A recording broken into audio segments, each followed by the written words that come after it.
Hey guys, how's it going? Kripparrian here. I'm going to give you guys some examples of just how insane one-drops can be in Arena. And I've been meaning to do this video for a while, but recently there were some pretty cool statistics that popped up. I included the link below to the statistics site if you guys want to check out all the details and their conclusions and all that.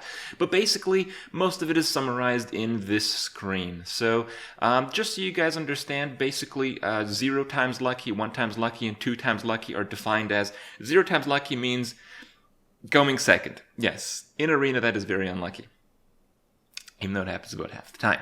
1 times lucky is going first but not having a 1-drop, so no 1-drop going first. And 2 times lucky is going first and having a 1-drop. And yeah, this is pretty insane. I mean, if you look at like Shaman, going second is like minus 7% win rate, and going first with 1-drop is plus like 12% win rate. So, you know, you're looking at roughly a 20% difference in win rate.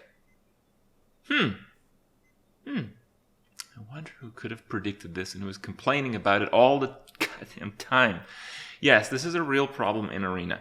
Most people, particularly people that they pulled stats for this, have about 55% win rate, but someone who has 75% win rate is at least as affected by these stats. So if you're really good at the game and you have a higher win rate, I think the reason these differences actually impact you more is because if you're a good player, you really know how to capitalize on tempo by going first. You know, it is a little bit of skill, a little bit of risk management, playing into certain cards and kind of knowing the odds of all that. You can really leverage going first because you are in control of the game until you get savagely punished. And being Arena, that just doesn't happen all that often. But playing second, playing from behind, your strategy really is, I hope I get my big answer, or I hope my opponent has a really crap turn.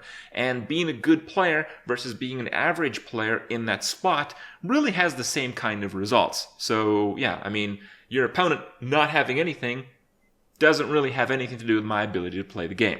Me drawing a really good answer, again, has very little ability with me actually playing the game. So I would actually make the case for the stats, even though they seem absolutely ridiculously lopsided, that they're actually even more impacted if you are a very good Arena player. It's very difficult to leverage going second, and it's very easy to leverage going first. So it is pretty insane, and the impact that 1-drops make really push this to unreasonable differences in win rates.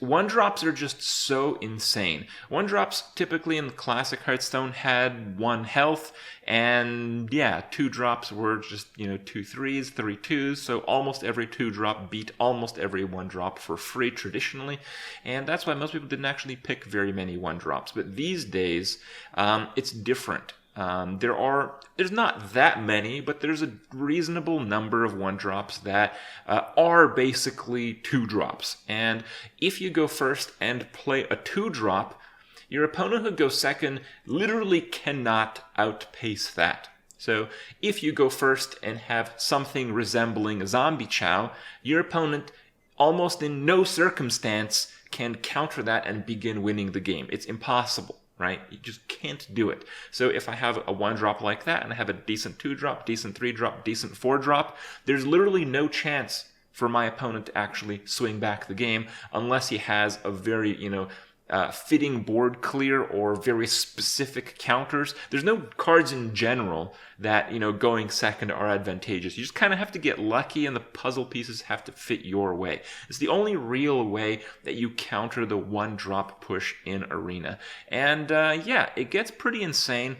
I think it's really valuable to the Hearthstone community that stats like these come out, because I think a lot of this stuff goes under the radar. I think, Blizzard just takes a look at some things and tries to push for changes on the things that they deem as problems. But, if people aren't vocal about the problems, and I feel I have been, one of the very few people really advocating for this is a fucking problem, right? And now maybe we have a bit of an army behind that. And with some statistics, well, maybe there can be some influence. It's very difficult to fix this. It's just that this problem focuses largely on Arena. In Arena, you can get a decent amount of 1-drops, but not really enough that you can consistently have 2 in your opening hand going second. And that's usually how these plays are countered in Constructed. There's also a lot more spells that people have in their deck. The average Constructed deck has a lot more spells than the average Arena deck. Maybe they can fix a little bit of that, but really the easiest way to fix the game is just change some of the core rules of Arena. I mean, that's really that simple in my opinion. I feel like the game has evolved to such a point, and Arena is already a different experience. You can just change the rules about it, really that simply. Maybe getting 2 coins. Certainly, I think it's a terrible idea to get 2 coins in Constructed going second, but in Arena, that's maybe fine. So hopefully look at some of these things, and hopefully you can, stop hearing me complain about the issue. But for now, I want to give you guys some examples so you can really see how this affects the game. So check them out, enjoy, and I'll see you guys tomorrow. Shaman. Wow, it's a really good hand if he doesn't have a 1-drop. That's like a ridiculous hand if he doesn't have a 1-drop. It's basically no 1-drop. I'm going to be massively favored. This is the very rare case where going second is good. Well, again, I'll hold my breath here, because he might have a 1-drop. It is 9 wins, so... Okay.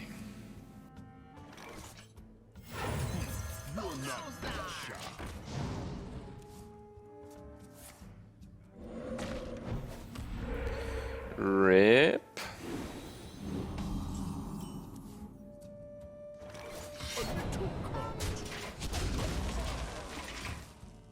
Remember when I said 1-drops are about as good as 2-drops nowadays? Well, I just played 2 of those said cards, so...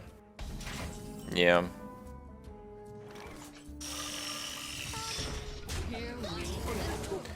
My 1-drop just traded for my opponent's 3-drop. Let me just repeat that. It traded for a card that cost 3 times as much. 1-drops are fine, guys. They're really fine, I promise. Really fine.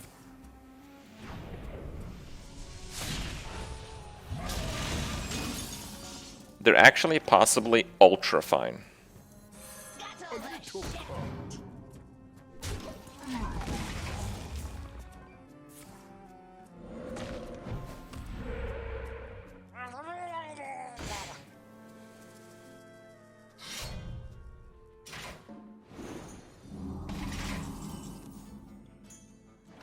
The light protects them.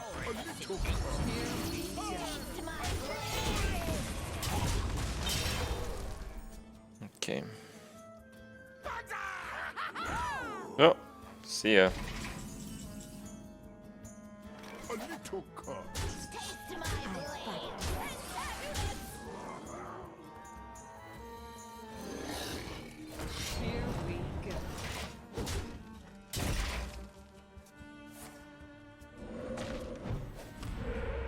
Hi, Travis. So there you go, guys.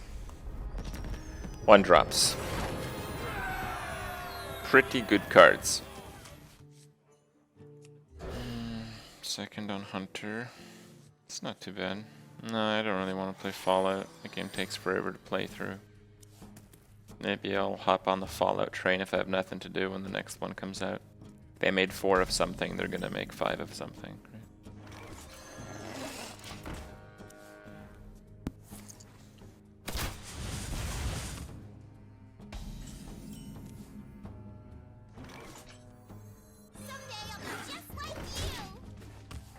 I might check out Camelot Unchained.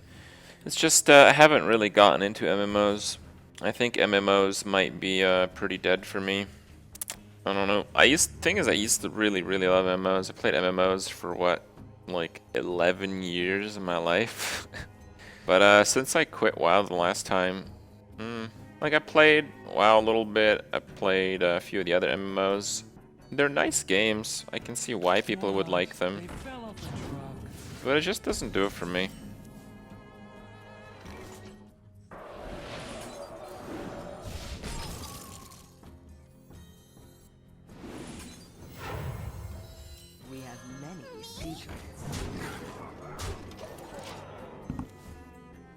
If I had a secret there, holy crap. I'm not ready. That's pretty rough too, but... fine.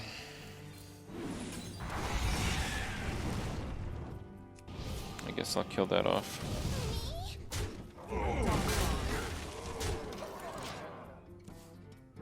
Literally Tempo Mage. Pretty close. I haven't tried the Division now. You on the list?